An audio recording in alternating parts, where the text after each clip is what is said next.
যুবশক্তি প্রকল্পের নিয়ম বদলে গেল। ইতিমধ্যেই 5টি বিরাট ঘোষণা করল নতুন মুখ্যমন্ত্রী শুভেন্দু অধিকারী।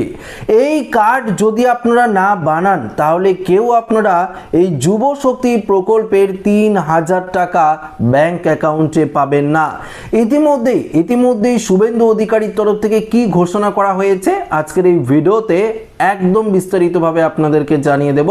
তো অবশ্যই ভিডিওটিতে আপনারা প্রত্যেকেই প্রথম থেকে শেষ পর্যন্ত সঙ্গে থাকবেন এবং নতুন হয়ে থাকলে চ্যানেলটিকে সাবস্ক্রাইব করে পাশের দেওয়া বেল আইকনটিকেও প্রেস করে অল নোটিফিকেশনটিকে বাজিয়ে দেবেন। তো বন্ধুরা, আপনারা প্রত্যেকেই জানেন যে মমতা বন্দ্যোপাধ্যায় যুব সাথী প্রকল্প ঘোষণা করেছিল এবং অনেকেই আপনারা 2 মাসের এই যুব সাথী প্রকল্পের টাকা পেয়েছেন, কিন্তু মে মাসে এই প্রকল্পের টাকা আপনারা কিন্তু কেউ পাননি। কেননা মে মাসে এই প্রকল্পের টাকা দেওয়া হবে না।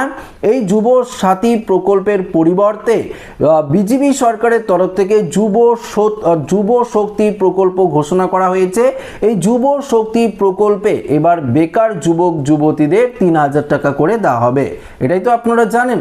তবে দেখুন, ইতিমধ্যেই গুরুত্বপূর্ণ যে আপডেট উঠে এসেছে সেখানে পরিষ্কার বলে দেওয়া হয়েছে যে আপনারা অনলাইন না অফলাইন কিভাবে আবেদন করবেন। পাশাপাশি যারা যুব সাথী প্রকল্পে টাকা পেতেন তাদের কি আবারও নতুন করে আবেদন করতে হবে।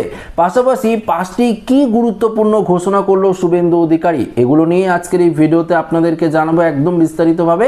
তো একটু মনোযোগ সহকারে যদি আপনারা দেখেন ভিডিওটি তাহলে পরিষ্কারভাবে কিন্তু আপনারা বুঝতে পারবেন।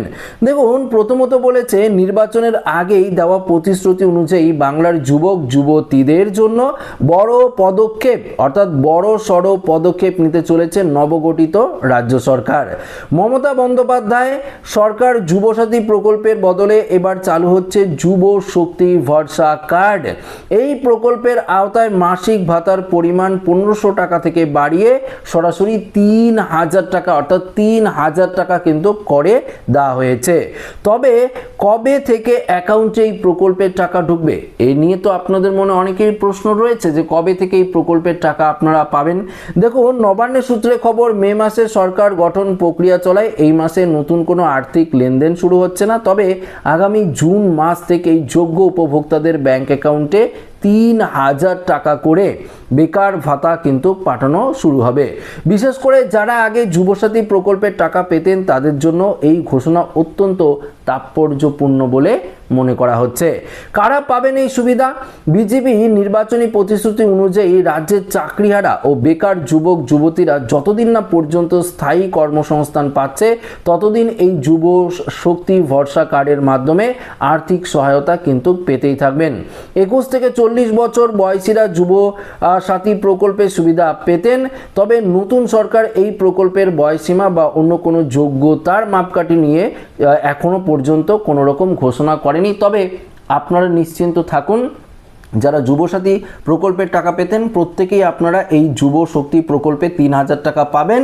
এবং যারা এই প্রকল্পের টাকা পেতেন না, আপনারা ফর্ম ফিল আপ করেছিলেন কিন্তু এই প্রকল্পের টাকা ঢোকেনি, তারাও কিন্তু এই প্রকল্পের টাকা পাবেন। এটা কিন্তু নতুন মুখ্যমন্ত্রী শুভেন্দু অধিকারীর তরফ থেকে জানিয়ে দেওয়া হয়েছে। তো বুঝতেই পারলেন, আপনাদের শুধুমাত্র যুব শক্তির ভরসা যে কার্ড সেই কার্ডটি কিন্তু বানাতে হবে। কিভাবে আপনারা বানাবেন সেটি নিয়েও আলোচনা করব ভিডিওর শেষে। তো অবশ্যই ভিডিওটি আপনারা স্কিপ না করে একটু দেখতে থাকুন। দেখুন, আবেদন কি নতুন করে করতে হবে না যারা যুবসাথীর প্রকল্পের টাকা পেতেন তারা কি অটোমেটিকই অ্যাকাউন্টে টাকা ঢুকবে তাদের অ্যাকাউন্টে, না নতুন করে আবেদন করতে হবে? এই প্রশ্নের উত্তরে কি বলেছে, অনেকেই মনের প্রশ্ন ছিল যারা আগে থেকে যুবসাথীর টাকা পেতেন তারা কি আবার আবেদন করতে হবে? প্রাপ্ত তথ্য অনুযায়ী সম্পূর্ণ প্রক্রিয়াটি নতুন করে শুরু করা হবে। অর্থাৎ পুরনো উপভোক্তা হোক বা নতুন, প্রত্যেকেই যুব সাথী ভরসা কার্ডের জন্য নতুন করে আবেদন আপনাদের করতে হবে। আবেদন করার পর প্রত্যেকটি ফর্ম পুনরায় ভেরিফিকেশন বা যাচাইকরণ করা হবে এবং কেবলমাত্র যোগ্য প্রার্থীদেরই তালিকাভুক্ত করা কিন্তু হবে। তো বুঝতে পারলেন বন্ধুরা যে আপনারা যদি যুবসাথী প্রকল্পের টাকা পেতেন বা নাও পেয়ে থাকেন তারপরও আপনাদের সবাইকে কিন্তু এই প্রকল্পের জন্য আবেদন করতে হবে এবং যুব সাথী ভরসা কার্ড প্রত্যেককেই বানাতে হবে, তাহলেই কিন্তু এই প্রকল্পে আপনারা 3000 টাকা পাবেন। তো বুঝতে পারলেন যে প্রত্যেককেই আবেদন করতে হবে। তবে আবেদন প্রক্রিয়া আমার মনে হচ্ছে যতটা সম্ভব অনলাইন প্রসেসের মাধ্যমেই শুরু হবে। আগে থেকে উপভোক্তাদের অভিযোগ ছিল যে, অর্থাৎ আগে অনেক উপভোক্তারা অভিযোগ করেছিল যে ত্রুটির কারণে তারা সময় মতো টাকা পায়নি। যুবসাথী প্রকল্পের টাকা অনেকেই কিন্তু পায়নি, সবাই যে পেয়েছে এটা কিন্তু নয়, অনেকেই এই প্রকল্পের টাকা পায়নি। তাদের অভিযোগ ছিল বিভিন্ন ধরনের সমস্যা ছিল, হয়তো তার জন্য পায়নি, তারা সময় মতো টাকা পায়নি। সেই সমস্যা মেটাতে এবার কড়া ভেরিফিকেশন প্রক্রিয়ার পথে হাঁটছে প্রশাসন। আপনার যে ব্যাংক অ্যাকাউন্টে আগে যুবসাথীর টাকা ঢুকতো সেই অ্যাকাউন্টটি সচল রাখতে পরামর্শ দেওয়া হচ্ছে, কারণ ডিবিটি মারফত সরকারি সেখান টাকা কিন্তু পাঠাবে। অর্থাৎ আপনি যে যুবসাথী প্রকল্পের টাকা যে অ্যাকাউন্টে পেতেন সেই অ্যাকাউন্টটি আপনারা সচল রাখবেন, সেটি যদি বন্ধ না হয়। দেখবেন কেওয়াইসি টেওয়াইসি সমস্ত কিছু যদি ঠিক থাকে, কেননা ডিবিটি লিঙ্কের মাধ্যমেই কিন্তু সেই প্রকল্পের টাকা, যুবশক্তি প্রকল্পের টাকা 3000 টাকা আপনার ব্যাংক অ্যাকাউন্টে কিন্তু চলে আসবে। এটা কিন্তু পরিষ্কারভাবে জানিয়ে দেওয়া হয়েছে মুখ্যমন্ত্রী শুভেন্দু অধিকারীর তরফ থেকে। তো বুঝতেই পারলেন, আর আপনাদের এ নিয়ে চিন্তার কারণ নেই। আর কিছুদিন অপেক্ষা করুন, তার মধ্যে অনলাইন প্রসেস শুরু হয়ে যাবে। আমি আপনাদেরকে ভিডিওর মাধ্যমে দিয়ে দেব কিভাবে আপনারা ফর্ম ফিল আপ করে এই প্রকল্পের সুবিধা নিতে পারবেন। তো বন্ধুরা, আশা রাখবো ভিডিওটি প্রত্যেকের ভালো লেগেছে। ভিডিওটি ভালো লাগলে লাইক করবেন, বন্ধুদের সাথে শেয়ার করবেন, নতুন হয়ে থাকলে চ্যানেলটিকে সাবস্ক্রাইব করে আমাদের সঙ্গে জুড়ে থাকবেন। ধন্যবাদ।